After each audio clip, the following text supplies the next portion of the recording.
كيكة الكوكيز العجيبة والضخمة نحبوها كبار وصغار، غير بالخف توجدوها وتتمتعوا بهذه البنة. أيا بسم الله نبداو. نسحقوا 200 جرام نتاع الزبدة تكون على درجة حرارة الغرفة، ما لازمش تكون باردة. كاس نتاع السكر البني، إذا ما عندكش سكر بني ديري سكر أبيض خلطيه مع العسل. لازم نميلونجيو التو حتى يولي كيما لا كريم. نضيفوا حبة بيض ولا فاني ونزيدو نخلطو بيان بيان، لازم يذوب لنا هذاك السكر. نزيدو 2 كيسان و4 نتاع الفرينة، قرصها ملح ونص ملعقة صغيرة نتاع بيكربونات.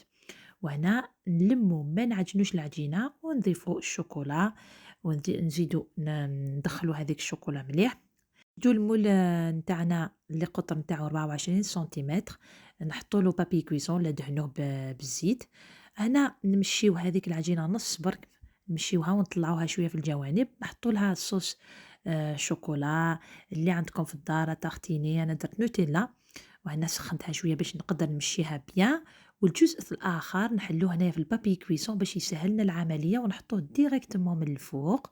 ومن بعد نسيو كيفاش نغلقو الأطراف مليح باش ما يخرجلناش هذيك لاصوص شوكولا.